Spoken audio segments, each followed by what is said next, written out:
May 9. Senator Manny Pacquiao, meanwhile, determined to continue his campaign despite the survey showing him in fourth place. Pacquiao says his focus is on reaching more voters in classes D and E, which comprise the masses. He says he will not back out of the race despite calls for candidates to unite to stand a chance against survey frontrunner Bongbong Marcos. Hindi lamang sa pag-iikot natin kundi yung ipinaparating din natin sa pamamagitan ng social media sa abot natin makakaya na ang laban ni Manny Pacquiao hindi ito laban ng laban sa sarili ko kundi laban ng sambayan ng Pilipino, yung mga nahihirapan sa buhay. Sinasabi ko naman na tuloy yung laban ko. Sa mahigit siguro 25 taon sa pagbubuksing ko, hindi naman ako naduwag, hindi naman ako nangayaw sa laban. Hindi naman ako nangayaw sa laban. The Lacson-Soto tandem also unfazed by the survey results. Lacson says surveys are no longer believable since they do not reflect the experience on the ground. He explains the reception of people in areas where they go to are warm and spontaneous. Soto, who still ranks second in the vice presidential race, echoes Lacson's stance. Bahay lang at nanonood din. Kami mismo nagpupunta. And I think, hindi lang ako pwede magsabi niyan, na even in Bohol, when we entered the Capitol building, hindi namin na-expect na gano'ng kawarm. Hindi naman to choreograph. Hindi naman ito yung ibig sabihin na may kumpas sa Capitol building itself. And that's Bohol, Walang local officials na nagke-carry sa amin. Pero very spontaneous yung reception na nakita namin doon. And also in other areas. We have the support of the people on the ground. I don't know what figures they're talking about. Well, despite this, the duo says they will continue their strategy of engaging voters through town hall meetings. The so-called Isko Moreno volunteer groups wants candidates to unite against Bongbong Marcos. In an interview on Politics as Usual, I Am Pilipinas lead convener Tim Orbo said it is not yet too late for candidates to join forces to keep the Marcoses out of Malacanang. For a political analyst, candidates will have to set aside personal political interests. BBM's lead is unprecedented, but he is not unbeatable. No? There's a narrow pathway for victory for those challenging him in the end. And that's 43% of his numbers are still soft votes. Nothing against BBM or Sara, but since we're here and we know tayo na nakita natin what has happened in the past, why return to the past when we can move to the future? Just last week, I Am Pilipinas' Cebu chapter shifted support from Moreno to Vice President Robredo, but Moreno's campaign manager Lito Banayo points out it may be too late now for unity talks. I've been through so many efforts at coalition building, but there was so much treachery in these coalition talks. No, may usapan pero hindi naman tinutupad. No. Catch the replay of Politics as Usual, where I also speak to congressional candidate Richard Gomez for later. That's on Saturday, 11 a.m. and Sunday at 10 p.m. only here on CNN Philippines.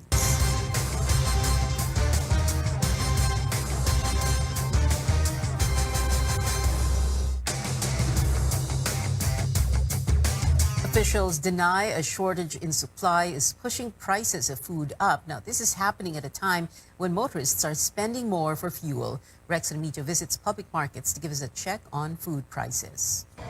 Jake Palomero is buying some pork chop for his Tapsilogan Carinderia in Quezon City. His business has been at the mercy of fast-changing pork prices recently. Prices are higher by 10 pesos per kilo at Nepa Q-Mart this week than last week. He's now pondering if he should also jack up the price of his Tapsilog meal. Sinasabi naman namin, tumaas ngayon. Pag mababa din naman talaga ang presyo namin. Pag tumaas talaga ng 40 pesos, nag-up kami ng 5 pesos din. Pork retailer Tony Gotos says the unsteady supply of pork may be causing the unstable prices. Frozen kasim at 240 pesos per kilo, frozen pork chop at 210, and frozen liempo at 290. Fresh meat is more expensive. The reason why Gotos, unlike before, has decided to sell frozen meat. Mas gusto nila ng sariwa. Ngayon sa mahal ng bilihin, gusto mo pa bang bumili ng sariwa? Syempre kung pwede na yung frozen, edi sa frozen ka na. In the case of beef, one seller says prices are also higher due to recent increases in gasoline prices, making the transport of cuts from the slaughterhouse to the wet market more expensive. From 290 in December last year, a kilo of beef now ranges from 300 to 320 pesos per kilo. And there is no shortage of customers. Siyempre tumatawad kasi mahirap yung buhay. Despite what's happening on the ground, Finance Secretary Sonny Dominguez denies there's a shortage of commodities. He says it's the anticipation of shortages that are driving up prices. Inflation, or the rate in rise of prices of goods, just jumped from 3 to 4% for March. Government statisticians are blaming the higher oil prices to the Ukraine-Russia war. The management of the supply is well within our mandate and well within our capability of doing it. The price of chicken, meanwhile, went down by 10 pesos from last week. But sales are also down, and retailer Maricel De Vera is clueless as to why, although there are bird flu outbreaks in some areas in the country. Hirap pa rin, hindi pa masyadong bumabalik yung dati. Fish prices are more stable, but sellers are also expecting these to go up during the Holy Week. For vegetables, the prices of carrots, ampalaya, and cucumbers are up, while that of cabbage, onions, and sayote are down. Rex Remitio, CNN Philippines.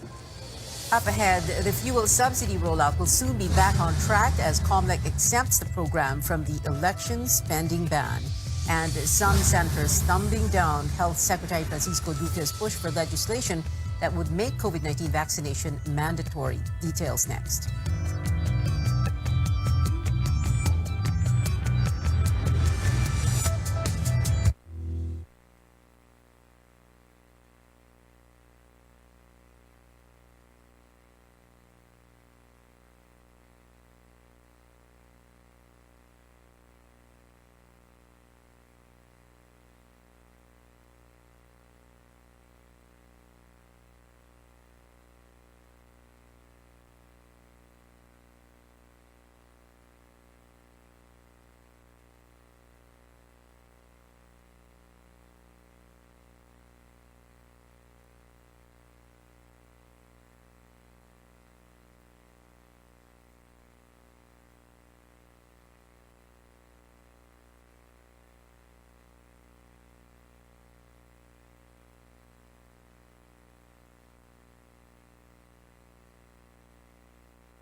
Welcome back to CNN Philippines. Good news for PUV drivers. The distribution of fuel subsidy can resume soon, even amid the election ban on public spending.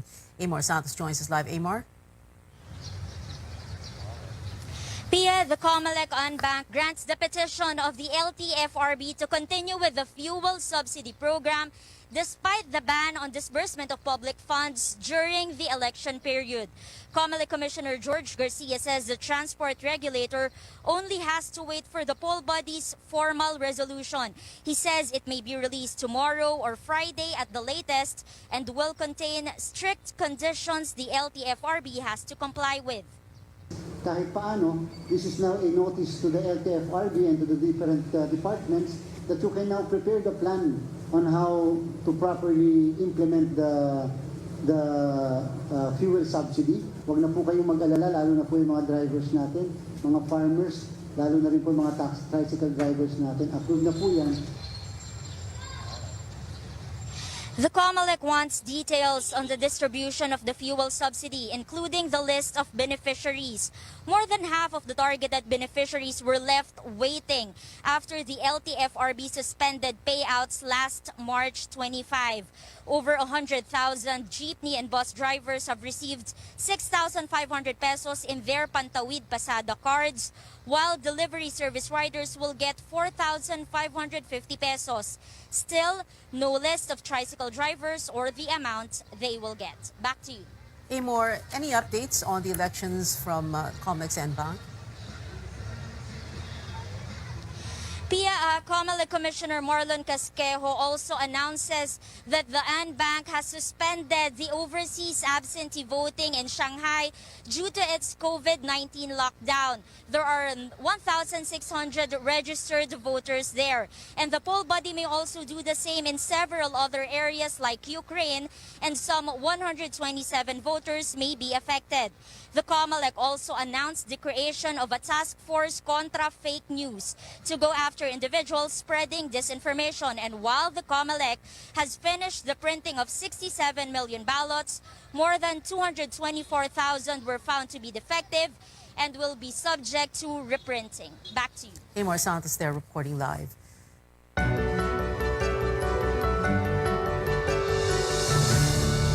President Duterte has ordered house-to-house vaccinations for COVID-19 as millions of doses are set to expire in 3 months' time. AC Nichols tells us more in this report.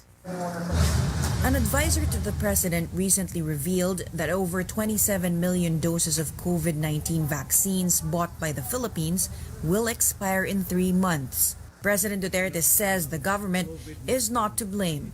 Ang bakuna nandyan. Para sa lahat ng Pilipino, in-order natin yan.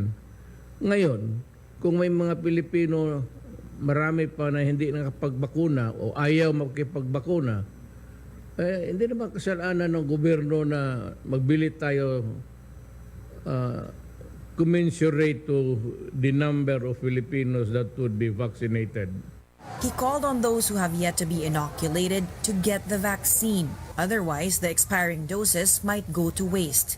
The president said these could be donated to other countries, but he's still hoping to convince more Filipinos to get vaccinated by bringing the shots straight to their homes. Wala na tayong magawa. The most that we can do is a last-minute program. We embarked on a program that would i-deliver natin yung vaccine sa bahay-bahay. Health Chief Francisco Duque has assured the president the vaccines will not go to waste. He said the country's vaccine wastage is just over 1%, far below the 10% indicative wastage rate used by the World Health Organization. Yung po sinasabi nilang 25 to 27 million na mag-expire by July, ang tawag po natin dyan yung theoretical expiration. Hindi pa po ito expired kasi July pa yan. Magagamit pa rin po natin yan. The secretary said most of these doses were donated or bought by either the private sector or LGUs. At the same time, he recognized that authorities need to work harder to get more Filipinos inoculated against the coronavirus. Duque said national and local candidates can help by encouraging their supporters to get vaccinated. Dahil sila naman mga influencers sa kanila pong mga komunidad, maganda ikampanya din nila yung bakuna, Mr. President, para talaga whole of nation and whole of government approach tayo. According to government data, over 66 million have already been fully vaccinated. That's around 73% of the target population. But the coverage for booster shots remain low at 12.2 million. AC Nichols, CNN Philippines. Duque also wants Congress to push for legislation that would make COVID-19 vaccination mandatory. We would welcome, Mr. President, if the Senate or Congress will, if they can muster that will, political will, to make vaccination and booster mandatory, like in other countries, no? Pero alam ko po, this is going to be very controversial. Pero sana naman po ay intindihin nila na tayo po ay nagbumili ng mga bakuna. Tama po kayo, Mr. President, para maproteksyonan ang publiko, ang ating po mga kababayan. Eh di naman po natin makontrol kung ayaw ng tao ang magpabakuna. But Senator Coco Pimentel says making COVID-19 vaccination mandatory is unconstitutional because the vaccines are still in the experimental stage. Presidential candidate Senator Ping Lacson and his running mate, Senate President Tito Soto, also rejected Duque's call. Dapat ang ginawa niya noon pa, at the start of the vaccination program, noon pa sila nag-house to house, noon pa sila nag-massive information campaign about the vaccine. Hindi yung ngayon, dahil mag-expire yung 27 million doses, ipapasa niya pa sa Congress. Parang exercise na political will. Alam naman nilang 6 days na lang natitira sa amin. Magko-convert pa kami into the National Canvassing Board. Anong batas ang pinagsasasabi nila? I think media mileage na lang ng DOH yan. Nagpe-pay saving dahil ang dami nilang sinabit mula noong March 2020 hanggang ngayon. CNN Philippines has sought Duque's response to these remarks. Meanwhile, Filipino Catholics will be able to observe more religious traditions this Holy Week. One of the oldest churches in the country will be allowing other rituals for the first time in 2 years. But Caroline Bonkin reports adjustments are still in place for the new normal. Since Friday, devotees were again allowed to get close to the image of the Black Nazarene. But instead of the traditional pahalik, they can only touch the image and only after sanitizing their hands. No wiping of any fabric as well to prevent coronavirus transmission. Dahil nga para hindi tayo maging spreader at hindi po hangarin ng gawain ng Semana Santa ang maging spreader ng virus. Devotees don't mind the new protocols. Okay lang sa amin. Pinayagan na kaming makapasok sa simbahan. Dati nung pandemic, dyan na kami sa labas. Siguro naman, safe. Sumusunod pa rin naman ako sa protocol. Quiapo Church will also resume other religious rituals like the pabasa on Holy Monday to Wednesday. Naka-face mask pa rin tayo at yung physical distancing pa. Inalis din naman ng IATF yung curfew, so kaya pwede tayong 24 hours na open. Instead of the traditional procession, there will be a motorcade of the Black Nazarene's image on Good Friday following the Traslacion route. No climbing or pulling of the carriage, no walking barefoot. Image replicas, which usually join the procession, will instead be paraded and blessed ahead this April 6th and 7th. So lahat po ng mga may imahen na nais po na madala dito sa simbahan, open po yon. Hindi pa tayo pwede basta-basta magsiksikan, kaya lalo na yung mga imahen, wag nang dalhin sa Good Friday. Kaya naglaan tayo ng 2 araw, madala na nila dito yung imahen nila. All these events will be streamed live. Priests and health officials discourage the practice of crucifixion, warning it can cause infection and blood loss. We request, kung may iwasan naman po, maari naman po tayo, katulad ng sabi kong, sumamba sa ating Panginoon sa ibang paraan. Hindi po yung para mag-inflict pa ng harm sa ating mga sarili. Jenny will be back in Quiapo for the Pabasa and Holy Week Mass. Magsisindi ako ng kandila dyan para sa mga yumao namin sa namatay. While Sharina plans to hear Mass and then stay home with her family on Holy Week. Pandemic pa din naman, so I think most of the people will be spending their time at the beach so kami we just plan to stay at home. The Catholic Church asked the faithful for a solemn celebration of the Holy Week. Caroline Bonkin, CNN Philippines. A Catholic school that's been around for more than 100 years is closing its doors. The College of the Holy Spirit in Manila says it is shutting down because of financial constraints. that were worsened by the COVID-19 pandemic. Stanley Gaheta has more. Alumni Victoria and Cora pay a visit to their alma mater one last time. While at the Commerce Building, they viewed the stained glass art piece by national artist Fernando Amorsolo while reminiscing about happy memories. We were having fun kasi wala masyadong classes. So mostly half day. But during the morning, talagang tight security, we cannot go out. We're always hopeful and we believe that God has a better plan for everything. It was equally sad for Winston when he learned he would have to leave his workplace of 20 years. Nagulat kami nung nag-start na yung pandemic. Yun, may mga haka-haka. Una, haka-haka pa lang yun. So hanggang naging totoo pala. The administration of President Rodrigo Duterte has approved the push for free college education in state colleges and universities. However, that also led to the closure of private universities and colleges like the College of the Holy Spirit. Some parents prefer to enroll their children in SUCs than in private schools. The COVID-19 lockdown saw sharp declines in the number of enrollees, making it difficult for the learning institution to survive serious financial losses. They tried their best.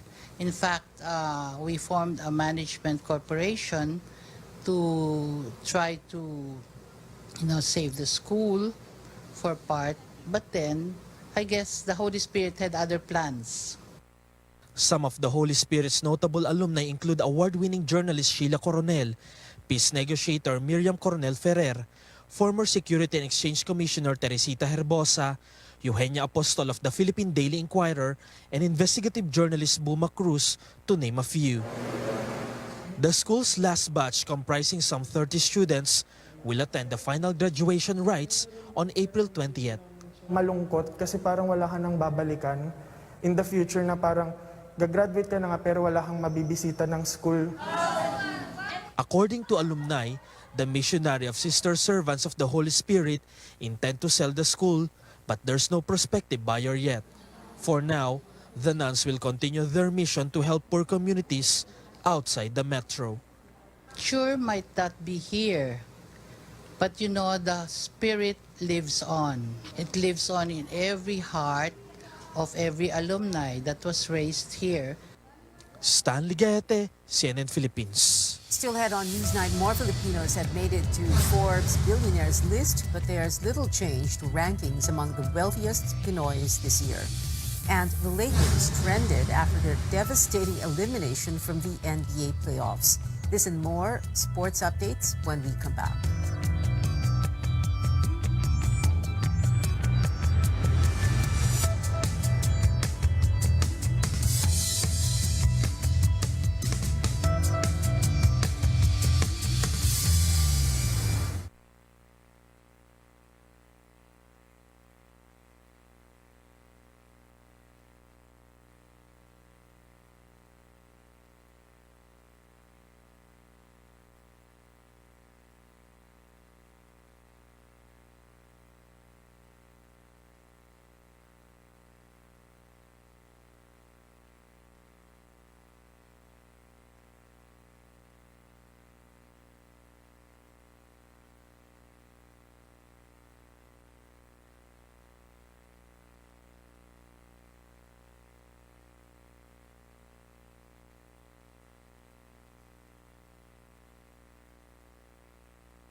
Welcome back. Forbes has named the world's billionaires this year, and real estate tycoon Manny Villar remains the richest Filipino on the list. The former Senate president is joined by 19 other Pinoys, among them ports tycoon Enrique Razon Jr. and Henry C. Jr. of SM Investments. Villar rose to 263rd from last year's 352nd with a current net worth of around 426 billion pesos. Lots of action in sports today. The Los Angeles Lakers are officially out of the NBA playoffs after a 121-110 loss to the Phoenix Suns, the same team that sent them packing last year. Star player LeBron James' ankle injury kept him on the bench throughout the game. This is the second time LeBron did not make it to the postseason since joining the Lakers in 2018. The LA squad has missed the playoffs 7 times within the last 9 years. And back here at home, the PBA Governors Cup Finals have begun. Game 1 between the Meralco Bolts and defending champs Barangay Ginebra is underway at the Smart Araneta Coliseum. Things are looking up for the Bolts in the first quarter, snatching the lead with 25-23. Another thrilling championship showdown, this time at the Mall of Asia Arena. It is Creamline versus Petrogas for the Premier Volleyball League's first Open Conference Finals match. So far, Creamline has the lead in set 1 at 20-15. Go to our social media platforms for updates on these games. Now, good news for Twitter users. You may soon get a chance to fix your tweets even after posting them. The social media platform has been working on an edit function since last year. It'll be tested in the coming months. Twitter's head of consumer products said they're, quote, approaching this feature with care so it cannot be used to alter the record of public conversation. And that is it for now. Join me again on News.ph at 7 p.m. I'm Pio Ontiveros for Newsnight, where we go above and beyond the headlines.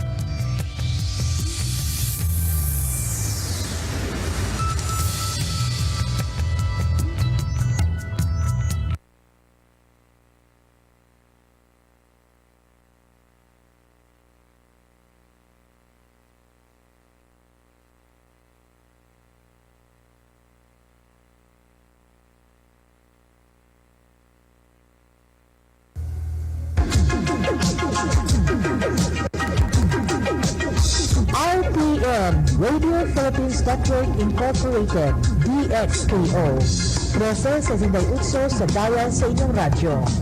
RPN DXKO, ang Radyo Ronda dili sa Dakbayan sa Cagayan de Oro. Sibiyahan na may galaon sa katawhan, andam na serbisyo sa tanan. Ang RPN DXKO Radyo Ronda sakop sa KBP, kapisanan ng mga broadcaster ng Pilipinas.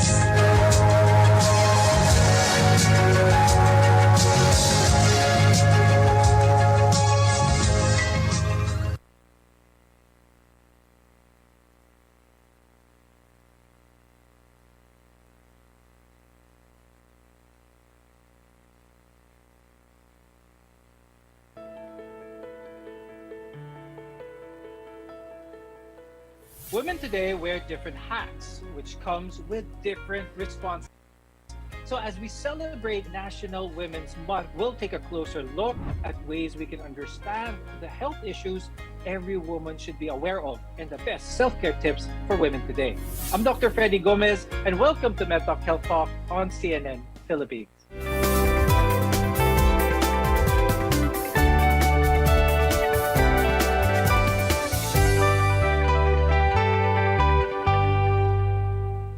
Our guests are here today to tell us how we can be a part of this movement and advocate for women's health. With us is Dr. Irene Sige. She's an obstetrician gynecologist from Cardinal Santos Medical Center and the St. Luke's Medical Center in Global City. Also with us is Natalie Africa Verceles, who is the director for Center of Women's and Gender Studies from the University of the Philippines. Thank you both for joining us here on MedTalk Health Talk. Now, there are several prevailing beliefs about women that can have a direct effect on their mental health as well as their physical health. But first, let's debunk some of these misconceptions. So let's start with the misconception that women are solely responsible for home as well as family. Ms. Naxi, could you talk more about this and this notion, and how does it affect the women of today? Yes, Doc Freddy, that's actually a reality, not just in the Philippines, but across all countries of the world, perhaps, no? It really stems, the roots of this belief is what we call the theory of biological determinism. Just because it's women who are able to get pregnant, give birth, breastfeed, automatically it's assumed that they are naturally more caring, more nurturing, more patient, more altruistic, which results in them being assigned the bulk of what we call reproductive work or the care work that women do in households. We know that the work that women do in households is not easy. It's actually quite onerous. It deprives them of many opportunities. I agree with that. So one of the main issues here is that of gender equality. So how can this be addressed, Ms. Natalie? It's not necessarily the burden only of the women, because you think that it's women who should be advocating for their own equality in the households. It actually demands the participation of all other members of the households, particularly the male members, whether it's the father or the brothers, etc. So what we should be doing is actually redistributing the work that women do in households. Fathers in particular can take a greater role in caring for their children, particularly when they're very young, when they need more attention.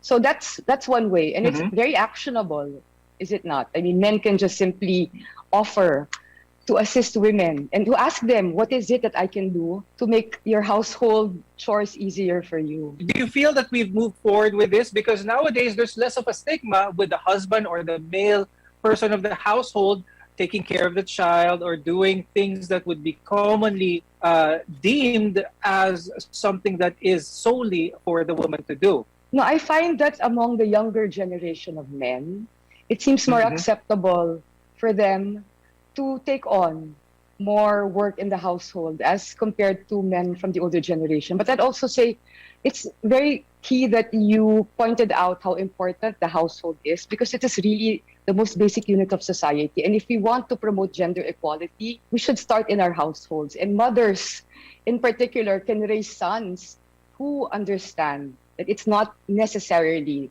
solely the task of women to do all the work that's necessary to maintain households. Along these lines, we'll also be talking about some health issues that women should also be aware of. Dr. Irene, what are some of the top 5 health issues that you think women here in the Philippines should be really aware about? Right now, we are encouraging more on preventive medicine rather than curative medicine. The common ones like diabetes mellitus, hypertension, obesity, some sexually transmitted illnesses, breast cancer, among others, and also mental health issues.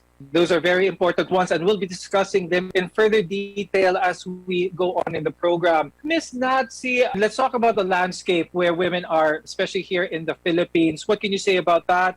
What are some of the challenges that women nowadays face, especially in the workplace? When we think of the workplace, we automatically think of an office. Do we not? It has shown that the labor force participation rates of women are 28 to 32 percentage points lower than men's, which means that there are less women as a percentage of women who are of working age, who are in the labor force. So that brings us back to what we were discussing earlier about how women are still seen as primarily responsible for domestic work. Dr. Irene, talking about pregnancy and maternity, especially in the workplace, is there a certain time where it is deemed safe for her to continue to be working, or should she be resting at a certain point awaiting the birth of a child? As we always recommend, having children or getting pregnant should be a plan ahead so that the mommy can prepare herself physically, psychologically, mentally for the pregnancy. So actually, pregnancy is not a disease. It's a physiologic role of a woman. So when she's planning to have children early on, she should be already consulting her doctor so that her pregnancy will be less complicated. The woman can actually work until the term pregnancy as long as she's considered low risk. However, if during the prenatal course there's comorbidities like diabetes, hypertension, obesity, which will be determined in the prenatal checkups, appropriate recommendation on when to do bed rest, when can they go back to work, will be recommended by their OB-gynecologist. So the emphasis is on proper preparation before pregnancy, during pregnancy, and after delivery. that is definitely an important factor, especially for first-time mothers. Now, National Women's Month is a time to celebrate women's achievements, but it's also a time to raise awareness on issues unique to them. There are several health issues that impact women differently than men. When we return, we'll talk about these health concerns and what women can do to manage the risks. You're watching MedTalk Health Talk. We're your partner in health.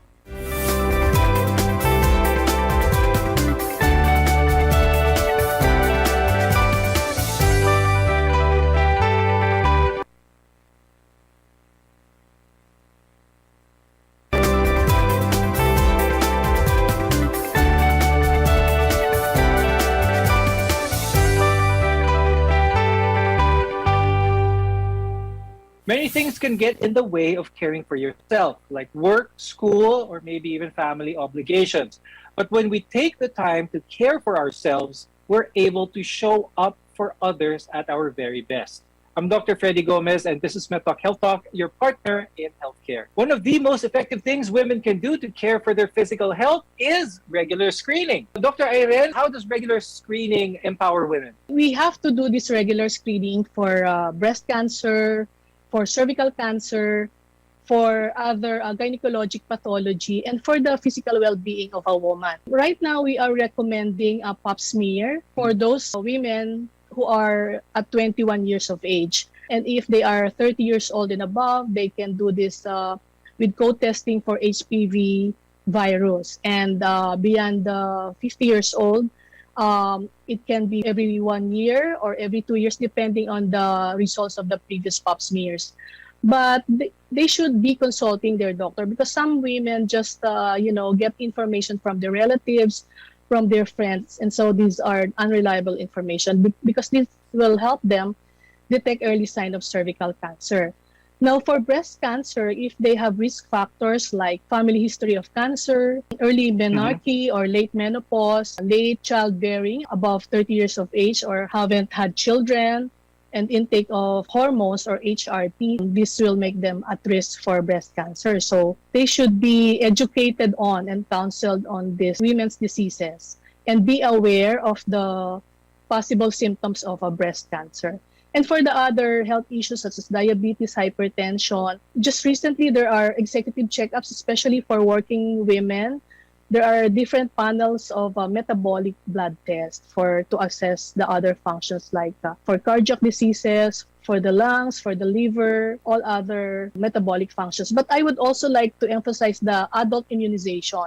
We should not focus only to COVID-19 vaccination. We have still the flu vaccine, the HPV vaccine, the pneumococcal vaccine. We really have to emphasize also on adult vaccination. Now, Ms. Natsi, comparing the Philippines with other countries in the world, what do you think are some of the biggest challenges that Filipinas face here in our country when it comes to equality at home, in the workplace, and especially, of course, the biases?